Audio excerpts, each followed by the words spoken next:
জীবনের নিরাপত্তা চেয়ে শেরেবাংলানগর থানায় একটি জিডি করি। জিডির বিষয়টি হচ্ছে গিয়ে যে গত বৃহস্পতিবার সংসদে থাকাকালীন সময়ে আমার এলাকার যিনি অফিসার ইনচার্জ উনি আমারে ফোন দিয়ে জানালেন যে স্যার আপনি একটু বাড়ি আসলে আপনার সাথে আমার একটু বসতে হবে, গুরুত্বপূর্ণ কথা আছে। তো শুক্রবারে আমি বাড়ি যাওয়ার পর উনি দুপুরবেলা আমাকে বললেন, আমাকে একটা মেসেজ দেখালেন যে উনাকে একটা লোক 2-3 দিন ফোন করার পর উনি যখন আমলে নিচ্ছিলেন না তখন উনারে একটা মেসেজ দেয় যে ওই লোকটা, অজ্ঞাতনামা লোকটা আমার সাথে দেখা করতে চায়, কথা বলতে চায়, দেখা করতে চায় না, কথা বলতে চায়। তো ওসি সাহেব আমলে নেননি। পরে যখন মেসেজটা দেখছেন যে মেসেজের মধ্যে আছে, দেখা যাচ্ছে যে একটা কন্ট্রাক্ট কিলার গ্রুপ যারা হায়ার করা হয়েছে তারা নাকি অ্যাক্টিভ, তার বক্তব্য অনুযায়ী। তো ওসি সাহেব আমারে উনার ফোন দিয়ে ওই অজ্ঞাতনামা ব্যক্তির সাথে ফোনে ধরাই দিলেন। আমি কথা বললাম, কথা বলার পর যে জিনিসটা ওরা জানাইলো আমাদেরকে, ওই অজ্ঞাতনামা ব্যক্তি সে নিজেকে আইডেন্টিফাই করতে চায় না, সে তার অ্যাড্রেস বলতে চায় না। সে বলে যে আমি নিজেও ওই কিলার গ্রুপের মেম্বার ছিলাম, যখন আপনার নামটা আসছে আপনাকে হত্যা করতে হবে, তখন আমি বলছি যে না আমি এটা পারবো না, কারণ উনি ওই লোকটা সিলেটি, সে আমার কাজকর্ম সম্পর্কে জানে, এই জন্য সে কোনোভাবে রাজি হয় নাই। তখন সে বলছে যে আমার বিষয়টা হচ্ছে গিয়ে, তার বক্তব্য অনুযায়ী আমার বিষয়টা হচ্ছে গিয়ে আমি আপনাকে একটা ওয়ার্নিং দিচ্ছি, আপনি এই 2-3 দিন আপাতত ঘরের বাইরেই যাবেন না।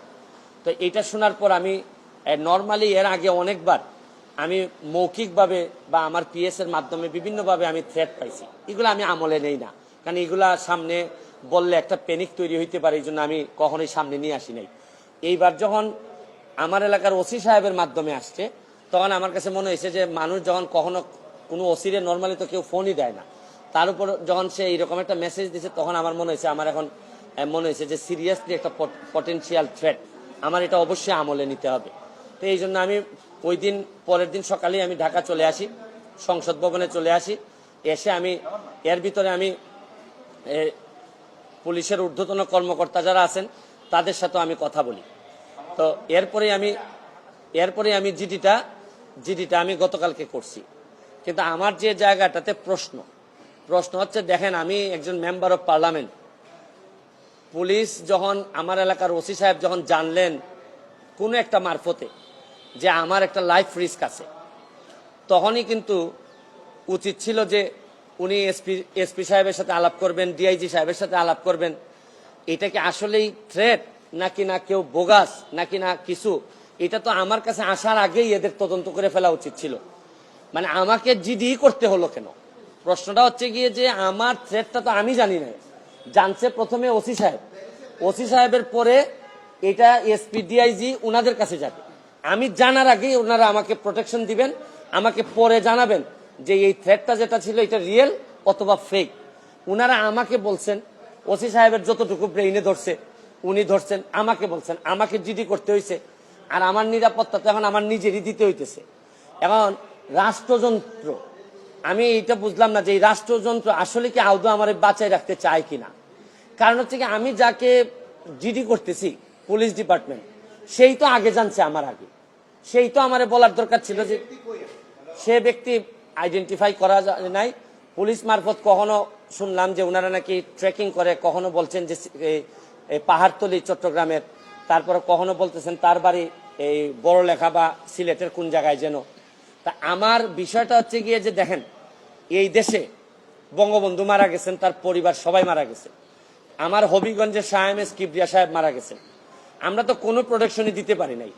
আর আমার বিষয়টা এরকম হয়েছে যে এই পুলিশের ভূমিকা দেখে মনে হইতেছে যে পুলিশ মনে হইতেছে যে একটা অপমৃত্যু রেকর্ড করার জন্য বসে আছে, যে আচ্ছা একটা মৃত্যু হয়েছে, নাইলে এই পর্যায়ে যাবে কেন, আমি কি করতেছি না করতেছি সব পুলিশ এবং এনফোর্সমেন্ট এজেন্সির নখদর্পণে থাকবে। কারণ এরা খবর নেয় না বলেই লোকগুলা মরে, আর এরা খবর নেয় না বলেই বেনজিররা এত ধনী হয়, এরা খবর নেয় না বলেই মতিউররা এত টাকার মালিক হয়। কারণ এরা তো থাকে কারে কোন জায়গায় বদলি করবে, কারে কোন জায়গায় জায়গা মতো নিজের লোক সেট করলে অনেক টাকার বাণিজ্য হবে, এইসব অভিযোগ এদের বিরুদ্ধে।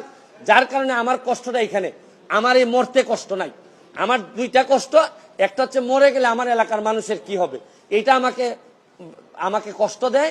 আরেকটা হচ্ছে গিয়ে যে এই দেশটা এমনভাবে মরার জন্য ক্ষেত্র তৈরি করা হয়েছে যে আপনি দেখেন, আজকে আমার সকালবেলা আমার মেয়ে আমাকে বলে কি জানেন, কোন দেশে আছি, আমার মেয়ে আমারে বলে তোমাকে নাকি থ্রেট দিছে কে, সে আমেরিকাতে থাকে, বাচ্চা মাত্র বয়স 11। আমি বলছি হ্যাঁ আমি তো গুড ওয়ার্ক করি, এই জন্য ব্যাড পিপুলরা আমারে হুমকি দিছে। সে আমারে বলে there must be a line between good work and stupidity. মানে আমার মেয়ে মনে করে আমি যে গুড ওয়ার্ক করি, আমি যে অন্যায়ের বিরুদ্ধে প্রতিবাদ করি, এগুলো হচ্ছে গিয়ে স্টুপিডিটি। কারণ আমি আর কি জবাব দিব তারে, কারণ সে তো তার মাথার মধ্যে এগুলাই আছে যে বাংলাদেশে যারা ভালো কাজ করে, অন্যায়ের প্রতিবাদ করে, এরা স্টুপিড। কিন্তু আমার মেয়ে অল্প বয়সী মেয়ে, আমি তো বুঝাইতে পারি না যে আমার জন্ম এই দেশে, এই দেশের মানুষের কল্যাণে আমি কাজ করতে চাই, কারণ আমার রক্তের মধ্যে এটা আছে, আমি করব কি এটা, যে ধরনের প্রোটেকশন। আমি তো আর আগের ব্যারিস্টার সুমন না, মেম্বার অফ পার্লামেন্ট হিসাবে আপনি না আগের ব্যারিস্টার সুমনকে ফেলে দিলেন, কিন্তু মেম্বার অফ পার্লামেন্ট হিসাবে আমার সিকিউরিটির আগেই আমি যে জিডি করা লাগলো, এটার জন্য দুঃখ প্রকাশ করতেছি। কেন আমি জিডি করব? আর যদি এটা আমার কাছ থেকে ইনফরমেশনটা আসতো যে আমার পিএস বলছে যে আমার থ্রেট দিছে, বা আমার এক বন্ধু বলছে, বা আমার এক আত্মীয় স্বজন বলছে, তা নয় আমি জিডি করলাম।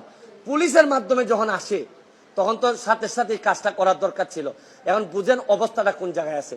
তারপর আমি বিশ্বাস করি যে যতদিন আসি মানুষের কল্যাণে কাজ করতে চাই, আপনাদের দোয়ায় কাজ করতে চাই, আর নিজের মানুষের আমার প্রতি যে বিশ্বাস, আমি মনে করি এটাই আমার নিরাপত্তা। আর এখন বাকিটা এনফোর্সমেন্ট এজেন্সি আছে, তারা যদি আমি কথা বলছি আইজিপি মহোদয়ের সাথে, উনি অত্যন্ত ভালোভাবে আমাকে আনসার দিচ্ছেন, বলছেন যে এটা তো আগেই ওদের এই কি করার কথা।